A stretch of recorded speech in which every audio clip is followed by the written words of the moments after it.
Speaking to Jamie Elson ahead of another tough weekend in the National League. Jamie, we didn't catch up with you after Sunday's game against the Solway Sharks. Another defeat by 2 goals, obviously the empty net goal stretching that out. How did you feel your team played on Sunday?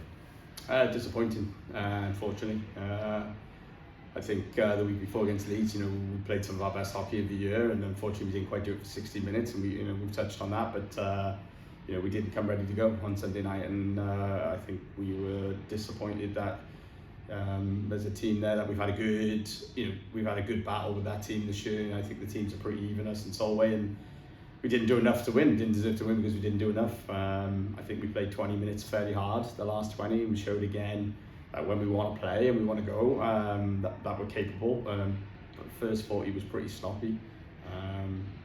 Too many passengers, and we're just not in a privileged enough position to have those nights. We're playing catch up. We know what we're up against here. We can't take a period off. Can't take 2 periods off. So yeah, disappointing. I didn't feel like we tested them by far anyway, like we wanted to, considering they played the night before. One bright spot from commentary, certainly Sean Morris scored the first goal and blocked so many shots. I can't remember how many. He was so good on Sunday. Yeah, our best player, I'd say, Sunday night, hands down. Finishing hits, blocking shots, scored a big goal, great on the PK. Just general, like his overall play is just great right now. Is one of the big positives we've got. And then I think it's fair to mention that whole line, because since we put those 3 together, Adam Hardie, Juha, Ingrid and Sean, they've been great. They've been our most consistent line, and they're not doing anything crazy. They're just working hard, and they've got some chemistry, but they've got some good hockey IQ. They play off each other, and they all know what each other's going to do, and they're just doing the simple things really well. And the last 2-3 games, they've been our best line by far. So Mo's playing great, and that's a real pleasure to see, and that's great. Really happy for him, but I think also you've got to give the other 2 credit, because I think they're all really helping each other's game right now. On the other side of that, the frustrations of previous problems coming to the fore. Think back to the Swindon doubleheader earlier in the season, where you're expecting a fast start from a team and you don't react to it. You're expecting a fast start from Solway on Sunday and you don't react to it. You can see it after 10 seconds, and then the PK again, not at its best. It's nearly the worst in the league at this point. How are you addressing those 2 things? Yeah, I mean, the fast start thing is tough. I think it's something that the first half of this year we talked about a lot, and I felt like we turned the corner. I think through December and Christmas, we kind of got away, from that. We had some better starts. The week before against Leeds, great start, and yeah, it's just disappointing because obviously, we know they've played the night before. They've had a long travel day. They've played the night before. We haven't. You want to get out and get on top of that team. We kind of emphasise we have to have a hard start here. We have to put this team in an uncomfortable position. They're in a away rink after like I say a travel and game the day before, and we had the luxury of a night off and sleeping in our own beds, and to not come out and be mentally and physically ready, engaged to go is really disappointing, because that first goal after 10 seconds is really sloppy and disappointing, and it kind of sets the tone for the opening 20, I felt. Looking ahead to this weekend, you've announced the signing of Daniel Hardie, Canadian forward. What more can you tell us about him? Yeah, I think he's going to be a good pickup. I mean, spoke to him a little while ago, when we were starting to see whether or not there was, guys around in the market. He's a playmaker more in Nick's kind of mold. Great on the puck, good hockey IQ. He's going to help us be better in terms of our puck possession game. Loves to get on the puck, loves to be the guy, loves to make plays. Will bring guys into play around him. Really good on the power play. I mean, our power play's been great this year. Like I say, we're third power play in the league right now, and that's been one of the real pluses. But I think he'll help make our power play even better again. Great junior career. His time in the Quebec majors, he led his team. The last year there, he led his team in scoring. I think if you look around that league from that year, the top 20 scoring, there's a lot of guys who are in the NHL right now. So, had a junior career amongst very high pedigree. So, got some good references on him from some former coaches, and like some of the things he said when we were on the phone. So, yeah, we had the opportunity this week just before the deadline to bring him in, and I think we need a bit of an energy boost, and maybe a fresh face kind of helps with that. But he hasn't played for a little while here. He went to the coast at the start of the season, signed in Idaho, but that didn't pan out. So he's kind of been out of competitive hockey for a little bit. So we just need to kind of see where he's going to be in terms of how many games it might take to kind of get to his best. But we're excited to have him. He seems a really good guy, and we're looking forward to seeing him out in a Bristol Pitbull shirt this weekend, and hopefully he can help try and get us over the line in a couple of these close games. And with that signing, where does that leave Max Moreira and Kyle Powell? Yeah, I mean, we're fortunate here that obviously Max is local. So, much like last year, Max is available to still be in the lineup and cover and play. And, I'll give Max a ton of credit. I think, the spell that he's been in this year, he's been outstanding for us. And he's, his record of the games where we've got results, most of them Max has been dressed. So, he's a real competitor, and he's kind of brought something that I think we really needed in terms of some more veteran leadership. But he'll still be around, and, we were trying to help Kyle this week, potentially find another team with us bringing someone in. Obviously, having too many bodies here, but Kyle didn't find anything for the deadline, so actually Kyle's going to stay around and carry on skating with the team, which will also mean that if we need to call upon him, he's still registered to the team. So it gives us some options and certainly some depth cover. So make sure we got a full input quota, because right now as we speak, Brendan Feezy's still not 100%. So we're still working with him day to day to try and get him back. This weekend, first of all, Saturday night, the Telford Tigers come. It's been a while since you played Telford. What are you expecting on Saturday? Yeah, I mean, they're a good hockey team. They're well coached. I think the biggest thing is, they're a really hard-working team. They're a hard-working team. They're really bought into their structure.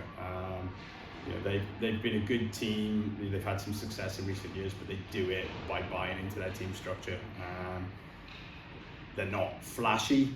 They're hardworking and gritty, but they've got some guys who can put the puck in the net, and I think we haven't seen them for a while. The last time we saw them, whenever that was, late November, we had 2 losses where the scores got racked up, and at the time we actually felt like we were turning a corner, and the performances were better. We actually outshot them both nights and lost, but we kind of looked at what they did compared to what we did, and why they kind of got the results, and I think it was that buy-in, blocking shots and team defense and making unselfish plays, and watching a bit of video on them this week, that they're no different. They all buy in and put the team first, and they're a team you've got to come and really batten down the hatches and play hard hockey, hard simple hockey, and we have got to be bought into what we need to do, because like I said, when we played them in November, we did enough shot count wise, but we end up with 2 pretty poor score lines. So I don't think much has changed. As a team, they've probably moved on, and we haven't. So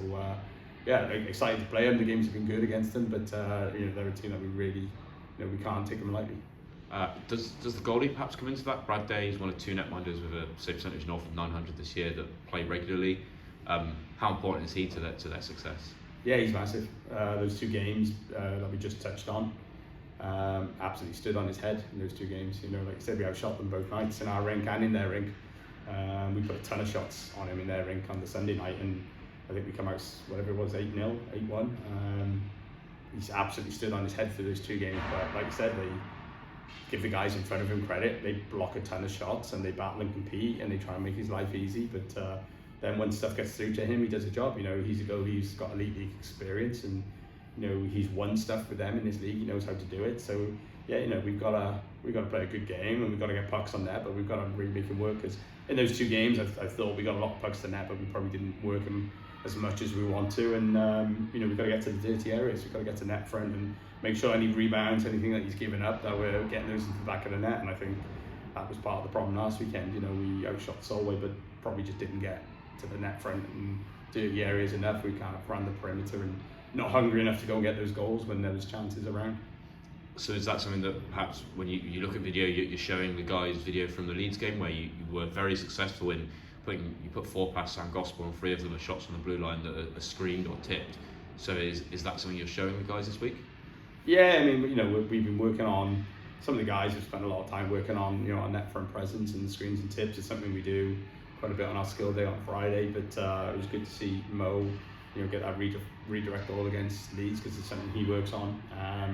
But yeah, it's part of the game. You've got to get in those areas, and if you want to score goals, you do have to get into those gritty areas. And I don't think we're hungry enough to get into those areas sometimes. We accept a shot from the outside when we have a chance to really get inside the dots to the middle ice and get a much better percentage shot. But with goalies at this level, you've got to get traffic. You've got to get bodies in the crease and try and make them have to work for their saves, and then make sure we're in there to battle. And again, we touched on Mo, but he's one of the guys who does get into those areas and consistently wants to get in there and battle, and that's why he's such a good presence around the net front, and that's obviously why he's having a big year. Hull on Sunday, they are at an advantage and a disadvantage. They play 3 games in 5 days. They play Wednesday, Friday, Sunday. 2 of those against the Leeds Knights in the Cup. Is that, obviously it's going to be a tough game in that building. Is it especially tough with them having that extra day off? Yeah, I mean, it's a tough building. We obviously had a tough result in there last time. They're a good team. They're a big team. They're physical. So it's never an easy building to go into. Like you touched on, they've got 3 games in 5 days, so that is a tough stretch. And also, obviously, we don't play much midweek hockey in this country, so it's always a bit different when you suddenly end up playing, Wednesday, Thursday, Friday nights. They play Wednesday, Friday, and they're going to be tough games. Those 2 games are tough games. The first game against Leeds has already been played, and it's a 1-goal game, and I'm sure it will be.